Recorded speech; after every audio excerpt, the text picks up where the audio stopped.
یعنی حضور نے فرمایا جس نے اللہ کے لیے ایسے عاجزی اختیار کی اور ساتھ اپنے ہاتھ کو زمین کی طرف لے جاتے رہے، اور پھر فرمایا رفع اللہ ہاکذا، فرمایا جو اللہ کے لیے ایسے جھکتا ہے اللہ اسے ایسے بلند کرتا ہے۔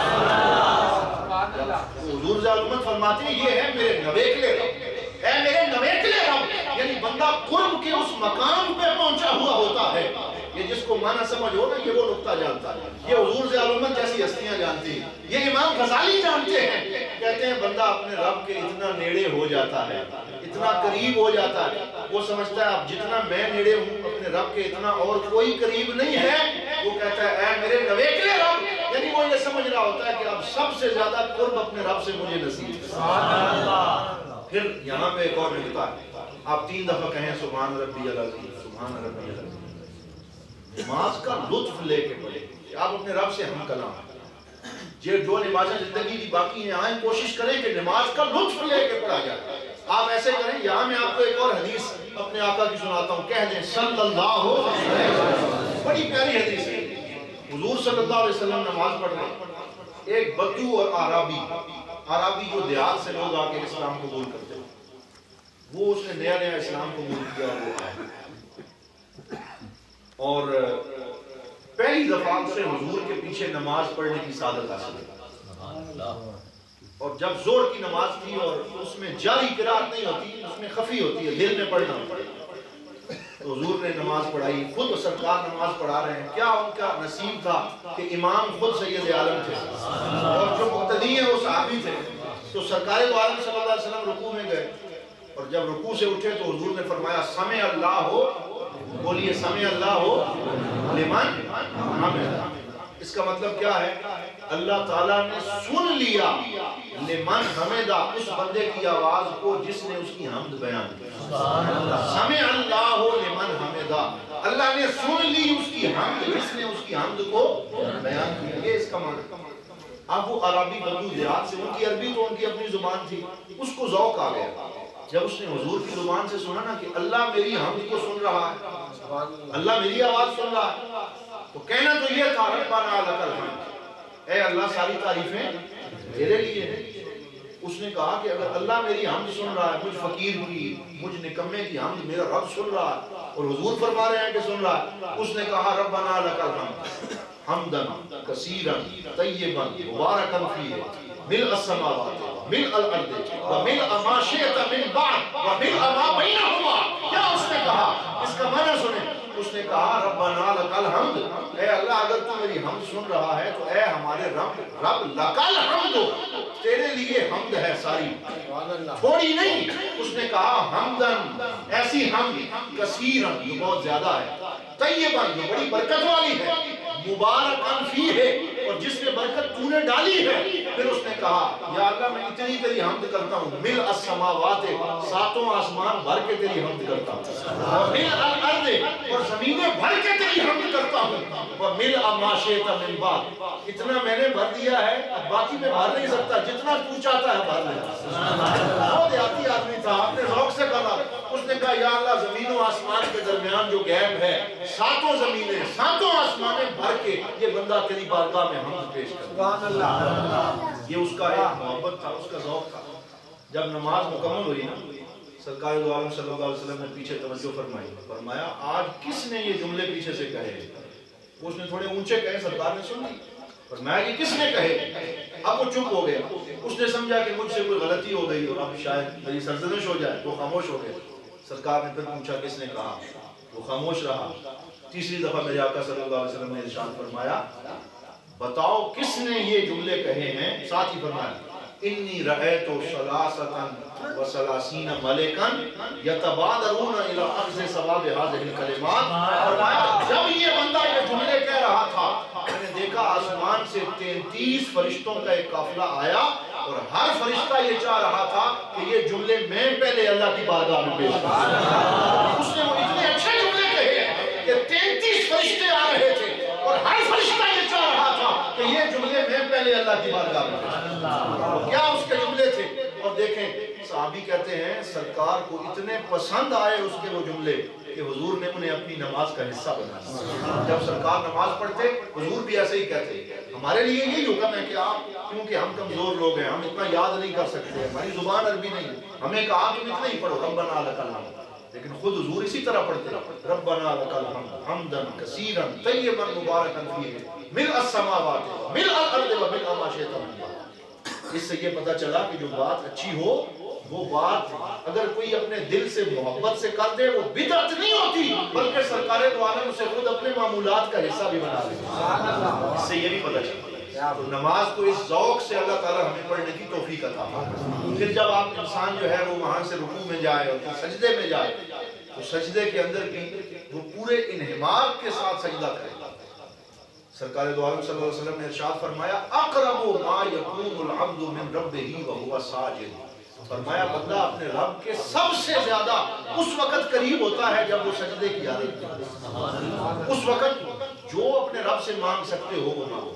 یعنی آپ زبان سے تو اتنا کہیں نا سبحان ربی الاعلیٰ سبحان ربی الاعلیٰ، دل میں آپ جو کچھ مانگنا چاہتے ہیں، گاڑی مانگیں، کوٹھی مانگیں، کار مانگیں، اور اپنا کاروبار مانگیں، پیسے مانگیں، تجارت مانگیں، اللہ کی رضا مانگیں، جنت مانگیں، جو کچھ مانگنا چاہتے ہیں جب آپ سجدے میں ہیں ادھر سے تسبیحات کہتے رہیں اور دل میں اپنے رب سے باتیں کرتے رہیں، اس سے مانگتے رہیں، اللہ تعالیٰ بے نیاز ہے، وہ ساری نعمتیں عطا فرمائے گا۔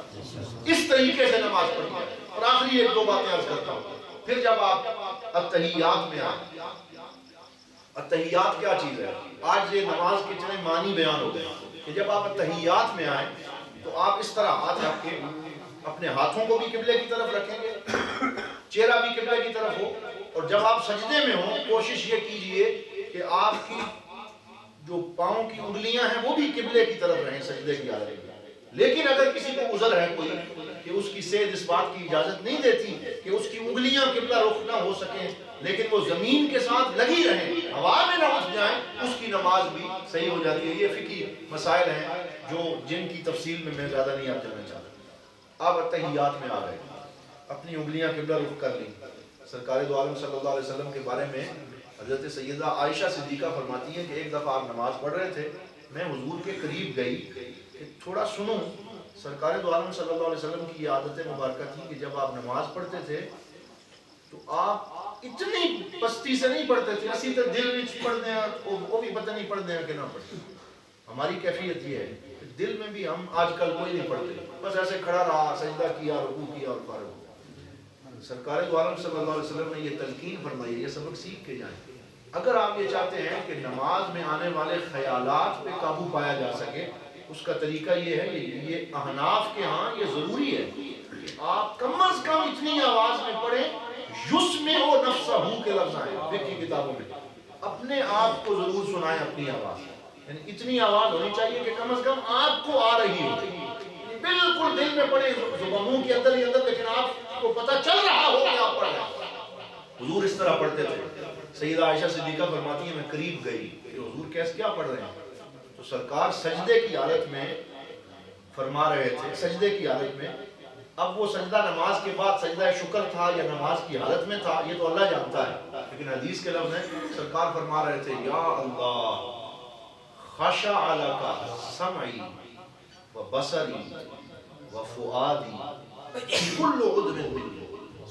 یہ ہمارے نبی فرما رہے تھے۔ کیا نماز ہے کہ علامہ اقبال نے فرمایا نا کہ ازاں ازل سے تیرے عشق کا ترانہ بنی، نماز تیرے نظارے کا ایک بہانہ بنی، ادائے دید سراپا نیاز تھی تیری، کسی کو دیکھتے رہنا نماز تھی۔ سرکار سجدے میں ہیں اور اس جملے کے اوپر ذرا آپ غور کر لیں کہ حضور کیا فرما رہے ہیں۔ فرما رہے ہیں خشع لک سمعی، اے اللہ صرف میں سجدے میں نہیں ہوں بلکہ خشوع اور سجدے کے اندر میری سماعت بھی سجدے میں ہے، بصری اور میری بصارت بھی سجدے میں ہے، وفؤادی اور میرا دل بھی سجدے میں ہے، وکل عضو منی اور میرے جسم کا رواں رواں تیری بارگاہ میں سجدہ ہے۔ یہ ہے نماز جس کو سرکار دو عالم صلی اللہ علیہ وسلم نے اس طریقے سے پڑھا۔ اور سرکار جب نماز میں جاتے تو سرکار حضرت بلال کو یہ نہیں کہتے تھے اے بلال اذان دے دو۔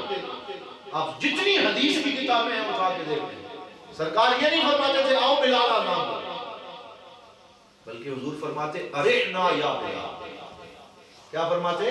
ارحنا یا بلال، اے بلال اٹھو اور ہمیں راحت پہنچاؤ، یہ ہماری راحت کا وقت ہے، ہمارے آرام کا وقت ہے، اب ہمیں سکون ملے گا، ہم نماز میں چلے جائیں گے۔ یعنی گویا آذان کی آواز سرکار کو راحت پہنچاتی ہے، حضور کو سکون پہنچاتی ہے، اور سرکار فرماتے ارحنا یا بلال، اے بلال ہمیں راحت ملا۔ اب جب حضور تحیات میں جاتے ہیں، ہمارے لیے بھی یہ حکم ہے کہ جب ہم تحیات میں ہوتے ہیں، اب اس کا معنی سماعت کر لیں کہ معنی کیا ہے۔ یہ التحیات سے لے کر آخر تک سلام پھیرنے تک کا جو حصہ ہے، یہ معراج کی رات کے اندر اللہ اور اس کے رسول صلی اللہ علیہ وسلم کے درمیان جو ملاقات ہوئی، اس ملاقات کے اندر سے امت کے لیے ایک تحفہ دیا گیا ہے۔ جو باتیں اللہ اور اس کے رسول کے درمیان ہوئی وہ ہماری نماز کا حصہ بنا دی گئی، اور فرمایا گیا کہ وہ حضور کی معراج تھی اور تمہاری معراج کیا ہے؟ فرمایا یہ نماز تمہاری معراج ہے۔ اسی لیے اس معراج میں سے ہر مومن کو معراج میں یہ حصہ دے دیا گیا۔ فرمایا کہ تیری معراج کے تو لوح و قلم تک پہنچا، اور میری معراج کے میں تیرے قدم تک پہنچا۔ یہ معراج ہے۔ وہ کیا ملاقات ہوئی؟ جب حضور اللہ کی بارگاہ میں گئے، اس کو حضرت امام غزالی نے لکھا، جب اللہ کی بارگاہ میں حاضر ہوئے، سرکار نے فرمایا التحیات للہ۔ اللہ نے پوچھا میرے لیے کیا تحفہ لے کے آئے، کیا تحفہ لے کے آئے؟ سرکار نے عرض کی التحیات للہ، میرے سارے سلام تیرے لیے ہیں، اے اللہ تیرے لیے ہیں۔ التحیات للہ والصلوات والطیبات، میری ساری نمازیں تیرے لیے ہیں، والطیبات، اور میرے سارے صدقے تیرے لیے ہیں۔ التحیات للہ والصلوات والطیبات، السلام علیکہ ایھا النبی ورحمۃ اللہ وبرکاتہ۔ کہتے ہیں کہ جب سرکار نے فرمایا نا یا اللہ میں تحفہ لے کے آیا ہوں سلاموں کا، صدقوں کا اور اپنی نمازوں کا، جو کچھ میری زندگی میں ہے تیرے لیے ہے، میرے سارے سلام تیرے لیے ہیں۔ آگے سے اللہ تعالیٰ نے اپنے نبی کو سلام کیا اور فرمایا السلام علیکہ ایھا النبی ورحمۃ اللہ وبرکاتہ۔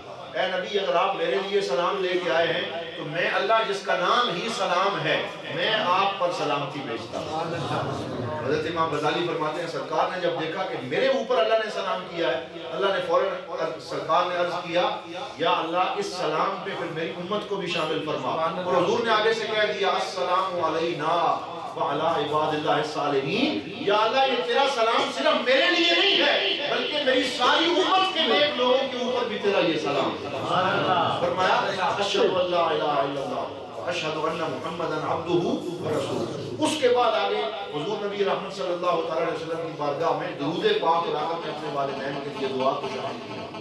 تو اس طریقے سے نماز کے معانی پہ غور کرتے ہوئے ہم کو نماز پڑھنی۔ یہ آج میں نے کوشش کی کہ جو مختصر سا وقت ہے اس میں ایک دفعہ وضو سے لے کے سلام تک، اور آخری بات جب آپ سلام پھیریں اس میں یہ کہا گیا کہ اگر آپ جماعت میں نماز پڑھ رہے ہیں یا اکیلے پڑھ رہے ہیں تو حکم یہ ہے کہ جب آپ ایسے کریں نا السلام علیکم ورحمۃ اللہ، تو یہاں جو فرشتہ بیٹھا ہوا ہے اس کی بھی نیت کریں کہ میں اسے بھی سلام کر رہا ہوں، اور اس طرف صف میں جتنے لوگ ہیں اگر امام بھی اس طرف ہے، مطلب آپ وہیں جانے ہیں اور امام بھی اس طرف ہے، تو آپ نیت کریں کہ امام کو بھی سلام کر رہا ہوں اور جتنے لوگ اس طرف صف میں ہیں ان کو بھی سلام کر رہا ہوں، اور ساتھ یہ نیت کریں کہ پوری دنیا کو میں اپنی طرف سے سلامتی کا پیغام دے رہا ہوں۔ اسلام تو سلامتی کا دین ہے، جو دن میں 5 مرتبہ یہ کہے گا السلام علیکم، میری طرف سے تم پر سلامتی ہے، وہ کسی پہ خود کش حملہ کر سکتا ہے، وہ کسی کی جان دے سکتا ہے، وہ کسی کا دشمن بن سکتا ہے۔ تو اسلام تو ہے ہی سلامتی کا دین کہ بندہ ہر نماز میں سب پہ سلام بھیجتا ہے، اور جب آپ اس طرف سلام پھیریں تو آپ کہیں جو اس طرف کا فرشتہ ہے کرامن کاتبین ان کو بھی سلام کریں، اور جو لوگ اس طرف ہیں ان کو بھی سلام کی نیت کریں، جنات کو بھی سلام کی نیت کریں جو مسلمان جن ہیں اس طرف اور اس طرف۔ اس طریقے سے سرکار دو عالم صلی اللہ علیہ وسلم نے ہمیں نماز سکھائی ہے۔ میں دعا کرتا ہوں اللہ تعالی ہمیں صحیح طریقے سے نماز پڑھنے کی توفیق عطا فرمائے، نماز کے معانی کو سمجھ کے اللہ کی بارگاہ میں حاضری دینے کی توفیق عطا فرمائے۔ وآخر دعوانا الحمدللہ رب العالمین۔